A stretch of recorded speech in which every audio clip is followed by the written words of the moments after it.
నేనండి మీ వదినమ్మను. ఏంటి వదినమ్మ హుషారుగా ఉన్నావు అనుకుంటున్నారా? అవునండి. హుషారు ఉండదా మరి? మనకి 500 సబ్స్క్రైబర్స్ అయ్యారు కదా! అందుకోసమే సబ్స్క్రైబర్ స్పెషల్ రెసిపీగా మెదు వడ అండి. అదేనండి దూదుల్లాంటి మినపగారెలు. ఎంత చిన్న పిల్లలు తిన్నప్పటికీ, ఎంత ఏజ్డ్ వాళ్ళు తిన్నప్పటికీ కూడా ఇట్లే అరిగిపోతాయండి. ఎందుకంటే అంత స్పంజీగా దూదుల్లాగా ఉంటాయి. ఇంకా ఆయిల్ అస్సలు పీల్చవు. వంట రాని వాళ్ళు చేసినప్పటికీ నేను చెప్పిన టిప్స్ గనక పాటించినట్లయితే ఛాలెంజ్ చేసి చెప్తున్నానండి. పర్ఫెక్ట్ మెదువడ వచ్చి తీరుతుందంతే. నేను చెప్పే టిప్స్ ఏంటి, ఎలా తయారు చేయాలో చూసేద్దాం. దీనికోసం ఒక కప్పు మినపప్పుని కనీసం 4 గంటల పాటు లేదంటే ఒక నైట్ అంతా నానబెట్టుకుంటే బావుంటాయి. మంచి క్వాలిటీ మినప గుండ్లనే తీసుకోండి. మీరు కావాలంటే పొట్టు పప్పునైనా తీసుకోవచ్చు. శుభ్రంగా 2, 3 సార్లు కడిగి 4, 5 గంటల తర్వాత ఇలా జాలి గిన్నెలో వడకట్టుకోవాలండి. వాటర్ లేకుండా జాలి గిన్నెలో వడకట్టుకోండి. కింద ఒక ప్లేట్ ఉంచుకుంటే ఎక్సెస్ వాటర్ ఆ ప్లేట్‌లోకి స్టోర్ అవుతుంది. ఇప్పుడు ఒక గ్లాస్‌లో కొన్ని వాటర్‌ని తీసుకొని, ఈ వడకట్టుకున్న మినపగుండ్లని కొన్ని వాటర్‌ని డీప్‌లో పెడుతున్నాను. ఒక హాఫ్ అన్ అవర్ పాటు. ఫ్రిడ్జ్‌లో అయితే గంట నుంచి గంటన్నర సమయం పడుతుందండి. ఎంతసేపు ఉంచాలి ఫ్రిడ్జ్‌లో అంటే, మన మినపప్పు పూర్తిగా చల్లబడాలి. ఐస్ గడ్డలాగా కాదు, చల్లబడాలంతే.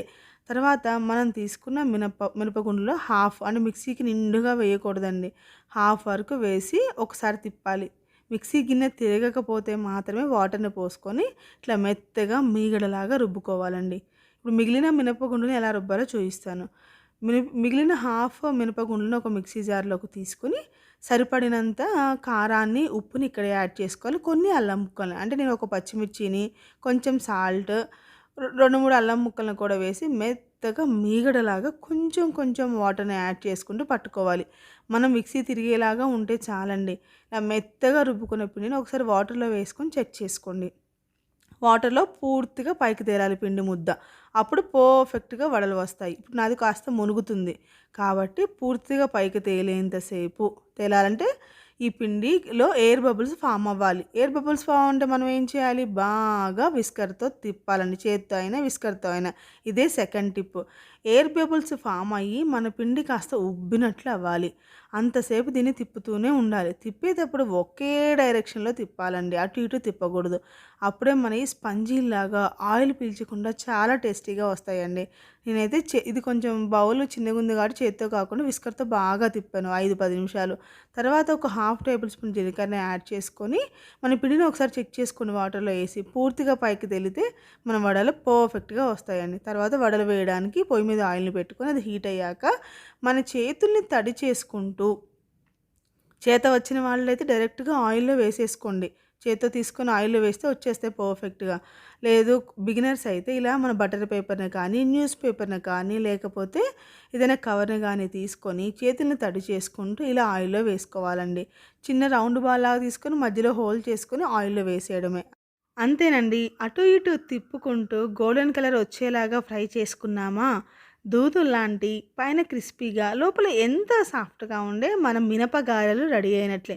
ఇవి ఎన్ని తిన్నప్పటికీ పొట్టలో లైట్‌గానే ఉంటుందండి. అంత టేస్టీగా గూడా ఉంటాయి.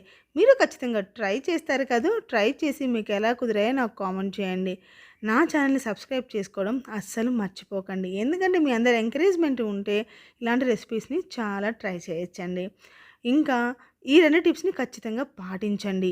ఫ్రిడ్జ్‌లో మినపప్పు కూల్ అయ్యేంత వరకు ఫ్రిడ్జ్‌లోనే ఉంచాలి. కూల్ వాటర్‌తోనే రుబ్బుకోవాలి.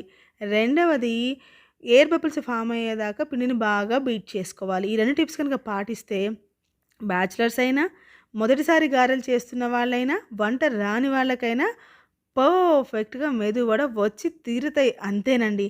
ఖచ్చితంగా ట్రై చేసి మీకు ఎలా కుదిరాయో నాకు కామెంట్ చేయండి. అస్సలు మర్చిపోవద్దు.